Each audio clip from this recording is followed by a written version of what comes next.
emyaka n'emyaka n'ebisiibo only to come olulunkanire first of all is 5 billion ze mwalabye. I know it's a lot of money, but how many people are into content creation? Gwe olyoko ozimba omutima.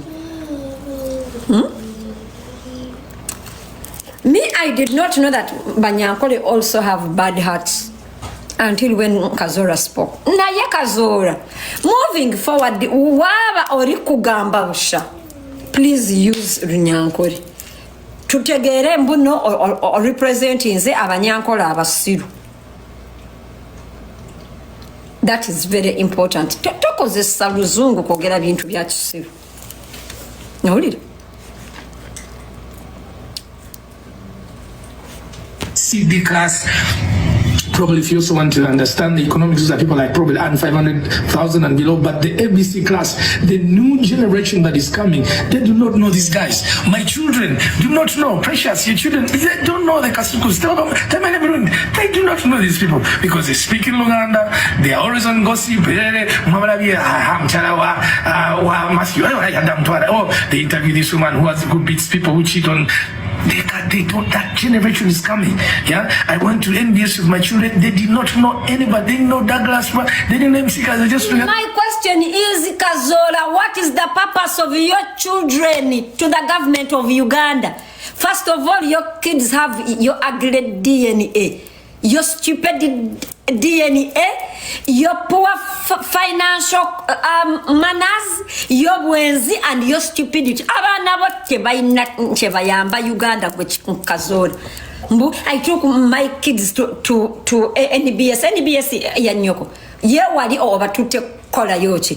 In any case, which is sajagwe internet users. Ugandan internet users are supposed to be adults.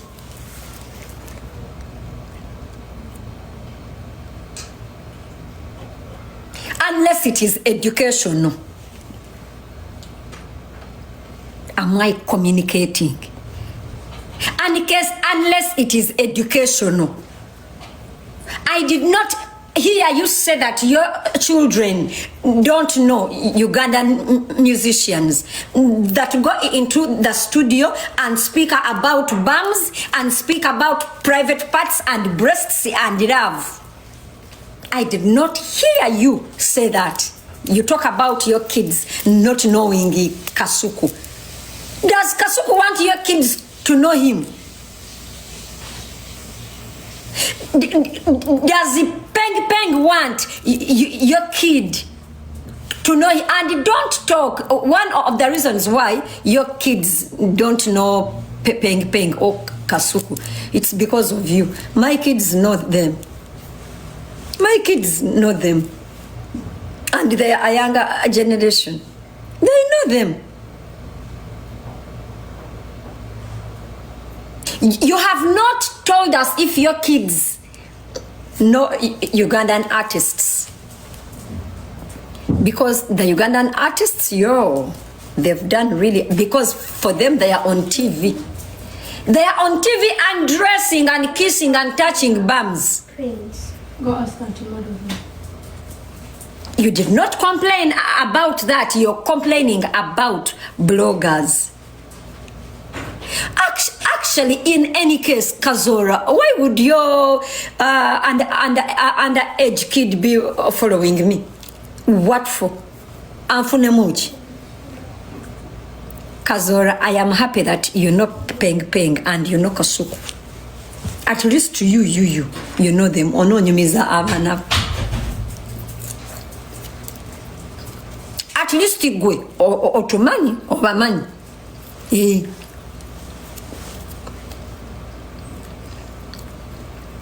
At least igwe obamanyi ononyumiza abana bo.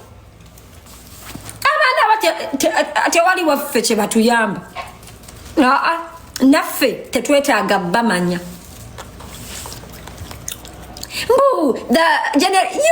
You Kazora, nago matama. Do you know that we are having child TikTokers? I was here shouting for them for Okwamba Robubi. Why doesn't your kid know about Serene and Sebu? Kubanga ye ejimeti we. Ate takola rugambo. Lwachi, they are not the target audience. Kwata gwe abana bo obakolere gwe content wo bamulabe. Nati gwe munange olina amagezi nga content. Kola content wo omutere ya abana bo bamulabe. Totusinikira binnyo byo.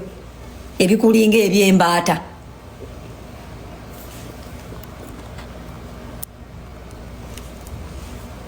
Kastabwe munango gambe, when we talk about content, me I know how to make content. Kwata content wo omukole abana bo bamulabe.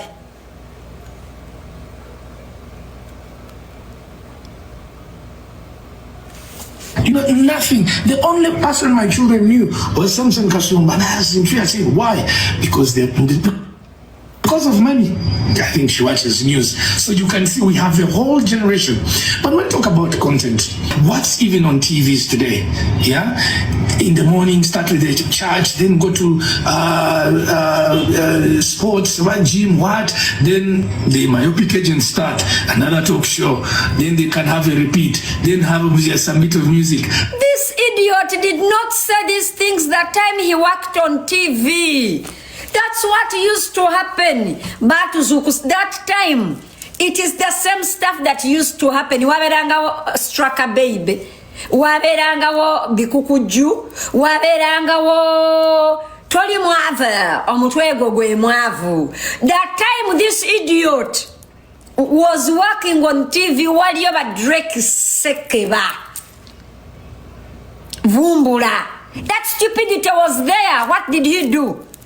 Why has he been quiet? Batafu biaba siruba bina baby.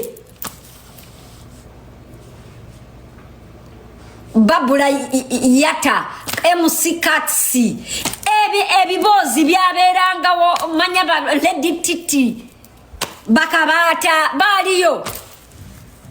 Esezo muto. Waberanga yo ebalua. Waberangayo anyono no musajja eyafa.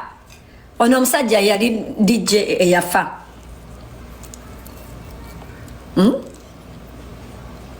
That man who died.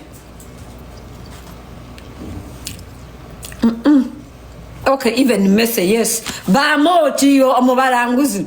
There was this man who no, not Ndawula. I love Doctor, what was it called?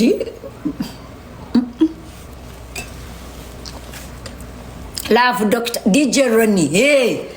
Era nebaja chiro hello.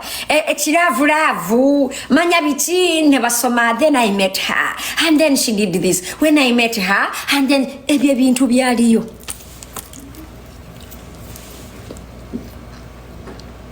Okumanya Kazora oli musiru wakuza mutwe nga konkome. Era Kazora, you're supposed to be here watching me kuba oli konkome. Kazora, a lot of people that were in your times now, they are earning money from personal blogging. Nobody is employing them anymore.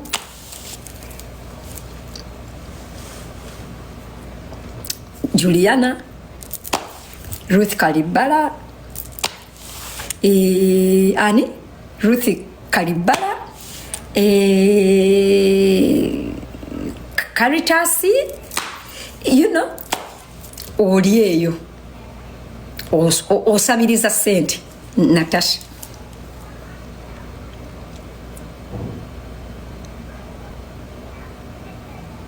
You were in media, giving us stupid things, and we enjoyed it, by the way. Unfortunately, it was not being paid. But how did you go there? Did you even study to be there?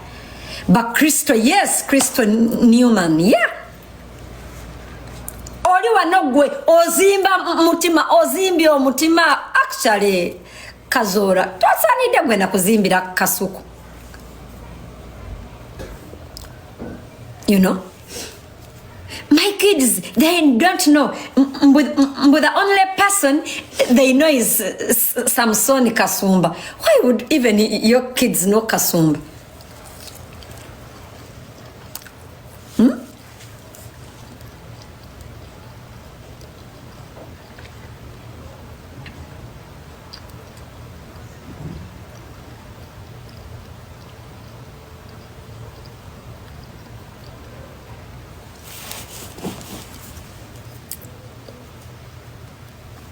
Now, everyone, 5 to 7 music shows, another myopic agent.